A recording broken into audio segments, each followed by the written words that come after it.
Biscuit செய்யலாமா, கோதுமை மாவில் செய்யலாம். ரொம்ப ஈஸியான முறையில் செஞ்சிடலாம். சாப்பிட்றதுக்கு இது ரொம்ப நல்லாயிருக்கும்.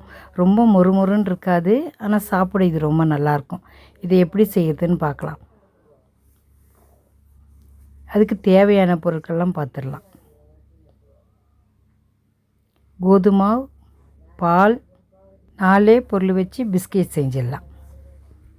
நெய், சர்க்கரை,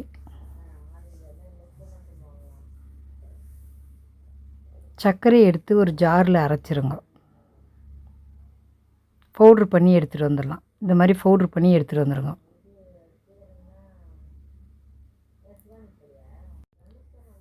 பவுட்ரு ஆயிடுச்சு.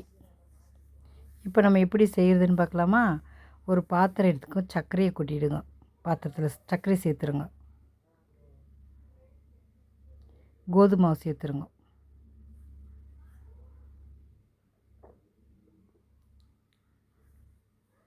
இப்போ ரெண்டுத்தையும் நல்லா கலரிடுங்க.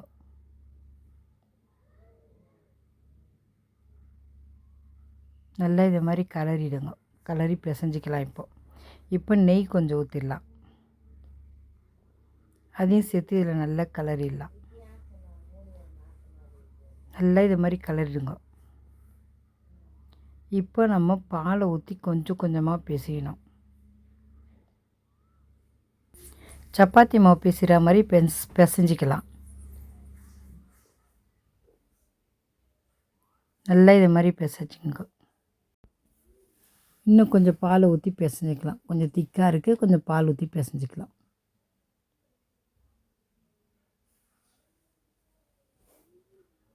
அவ்வளோதான், பிசைஞ்சாச்சு. இப்போ நெய் லாஸ்ட்டில் கொஞ்சம் ஊற்றி பிசைஞ்சி வச்சுக்கலாம்.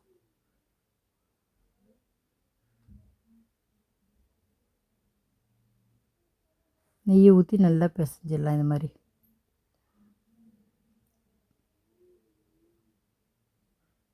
அவ்வளோதான், மாவு ரெடி ஆயிடுச்சு. அப்படியே வச்சுருங்க. இதை இப்போ வச்சுட்டு எப்படி சுடுறதுன்னு பார்க்கலாம். உடனே சுட்டுடலாம், ஊரெல்லாம் வைக்க வேணாம். உடனே எடுத்து உடனே சுட்டலாம். இப்போ இது மாதிரி எடுத்து எல்லாத்தையும் உருண்டை பிடிச்சி வச்சுக்கோங்க. உங்களுக்கு தேவையான அளவு உருண்டை பிடிச்சி வச்சுக்கோங்க. நான் பெருசு பெருசாக 3 உருண்டை பிடிச்சி வச்சுருக்கேன். நல்லா இது மாதிரி கையில் வச்சு உருட்டிங்கன்னா அழகாக வந்துடும் உருண்டை. திரட்டுறதுக்கு ஈஸியாக இருக்கும். இப்போ 3 உருண்டையும் கரெக்டாக பிடிச்சி வச்சாச்சு. இப்போ நம்ம எப்படி திரட்டி போடுறோன்னு பாருங்கள். பிஸ்கெட்டு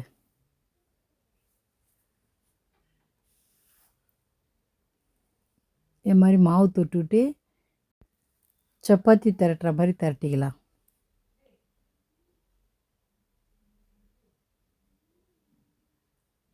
நல்லா இது மாதிரி திரட்டிக்கோங்க.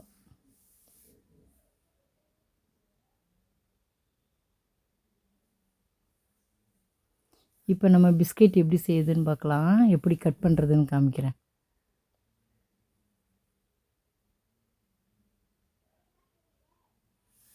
நல்லா தட்டியாச்சு.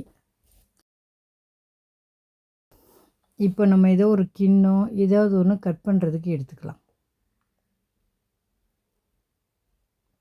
நான் இப்போ ஒரு கிண்ணம் எடுத்திருக்கேன். கிண்ணம் எடுத்துகிட்டு இதை எப்படி கட் பண்ணுன்னு பார்க்கலாம். பாருங்கள், இதை வச்சு இப்படி அழுத்துங்க, கரெக்டாக வரும். ரவுண்ட் ஷேப்பில் வந்துச்சு பாருங்கள்.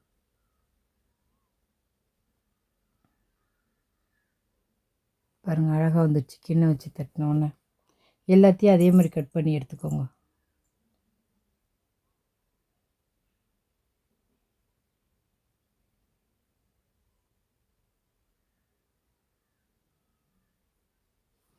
எல்லாத்தையும் இதே மாதிரி கட் பண்ணிக்கணும்.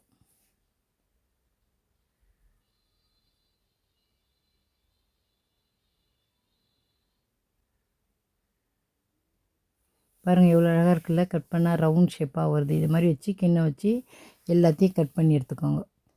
இதை மாதிரியும் செய்யலாம். இன்னொரு மெத்தட் காமிக்கிற பாருங்க, அதை மாதிரியும் செய்யலாம். இப்போ நம்ம இந்த பிஸ்கெட்டில் ரவுண்டாக கட் பண்ணி எடுத்துகிறோம். இதில் என்ன முன்னாலும் டிசைன் நம்ம பண்ணி போட்டுக்கலாம், நம்ம இஷ்டம். பார்க்க அழகாக இருக்கும் செய்கிறது. நீங்கள் எப்படி வேணாலும் செய்யலாம். இப்போ நான் எப்படி கட் பண்ணுறேன்னு பாருங்கள். இதை மாதிரி பூ மாதிரி இருக்கும்.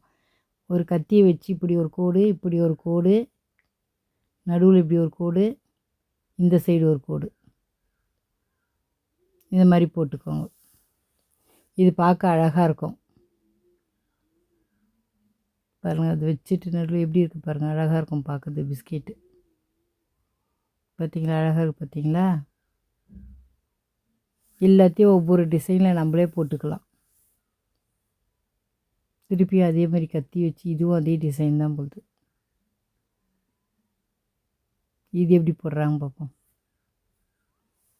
பார்க்கறதுக்கு அழகாக இருக்கும், பசங்க ஜாலியாக சாப்பிடுவாங்க அழகாக இருக்குன்னு சொல்லி. அதுக்காக தான் இது ஒரு டிசைனில் செய்கிறாங்க.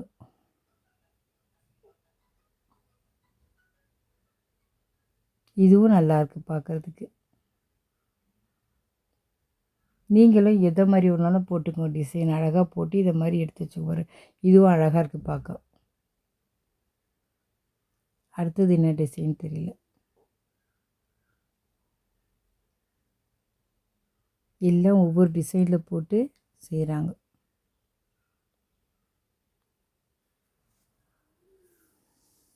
இது எப்படி பண்ணுறாங்க? இது சுற்றி கட் பண்ணுறாங்க ஓரத்தில்.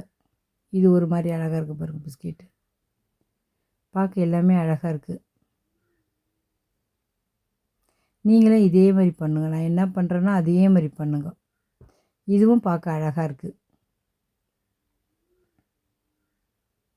3 டிசைன் பண்ணியாச்சு. அடுத்தது 4வது.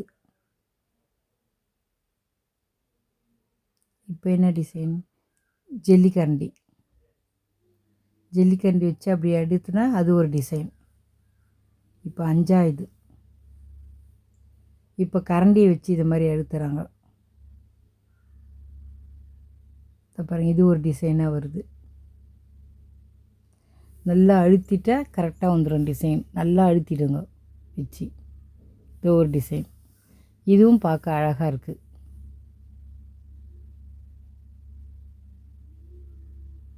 நமக்கு எப்படி தோணுதோ அது மாதிரி டிசைனாக போட்டுருங்க, நல்லாயிருக்கும் பார்க்குறதுக்கு.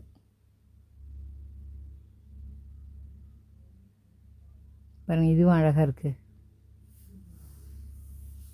இப்போ நம்ம எப்படி பொரிக்கிறதுன்னு பார்க்கலாம்.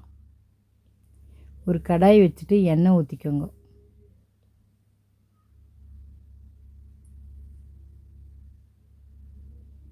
கடாய் வச்சு எண்ணெய் ஊற்றிட்டு எண்ணெய் காஞ்சவுடனே இதை மாதிரி எடுத்து போடுங்க. ஒவ்வொரு பிஸ்கெட்டை எண்ணெயில் எடுத்து போடுங்க.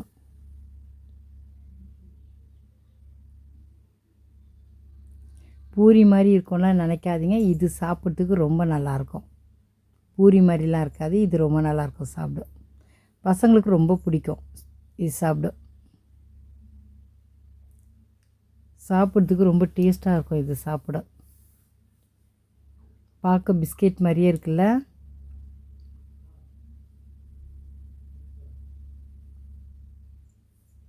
எல்லாம் ஒரு சைடு வெந்தவுடனே திருப்பி போடணும். ஒரு சைடு வேகட்டும்.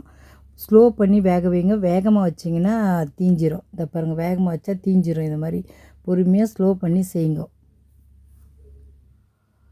எண்ணெய் ரொம்ப காயக்கூடாது. அவ்வளோதான். ஒரு சைடு வெந்துச்சு, இன்னொரு சைடு திருப்பி போட்டுடலாம்.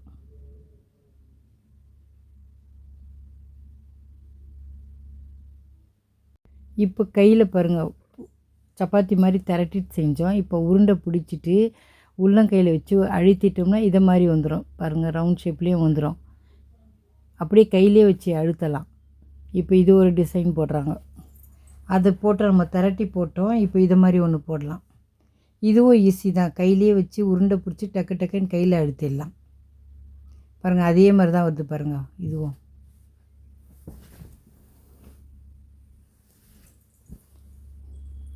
இது கையில் வச்சு ரவுண்ட் பிடிச்சிட்டு இப்படி டக்கு டக்குன்னு இதை மாதிரியும் செஞ்சு போடலாம்.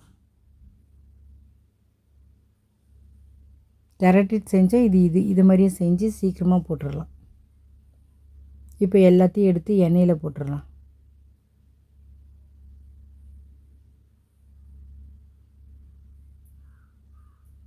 அது எண்ணெயில் போட்டாச்சு. இப்போ ஒரு சைடு வெந்தோடனே திருப்பி விட்டுறலாம்.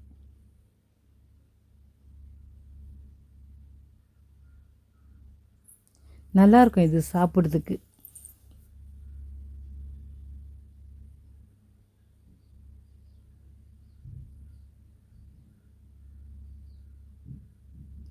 திருப்பி விட்டுறலாம். ஒரு சைடு வெந்துச்சு பார்த்திங்களா, இன்னொரு சைடு திருப்பி விட்டுறலாம்.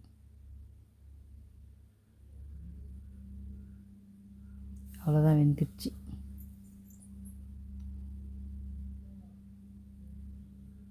அங்கே பார்க்கவே நல்லா இருக்குல்ல, சாப்பிட போல் தோணும்.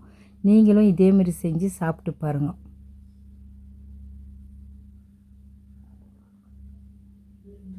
பிஸ்கெட் மாதிரி முறுமுறுன்னு இருக்காது, ஆனால் இது சாப்பிட்லாம் ரொம்ப நல்லாயிருக்கும். இது சாப்பிட்றதுக்கு ஸ்வீட்டாக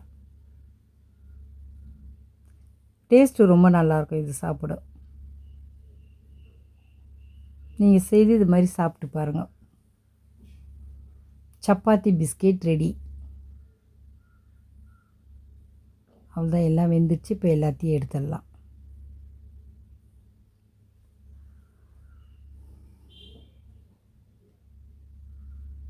எண்ணெய் இது மாதிரி இருத்துட்டு எடுங்க.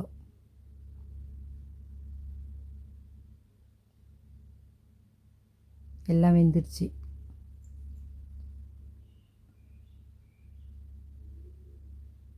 இது மாதிரி எண்ணெயை இருத்துட்டு தட்டில் வச்சுருங்க. சப்பாத்தி மாவில் பிஸ்கெட் பாருங்கள், பார்க்கும்போதே நல்லா இருக்குல்ல, சாப்பிடணும் போல் தோணும். ரெடி ஆயிடுச்சு. சாப்பிட்டு பார்த்துட்டு எப்படி இருக்குதுன்னு சொல்லுங்கள். நீங்களும் இதே மாதிரி செஞ்சு பாருங்கள்.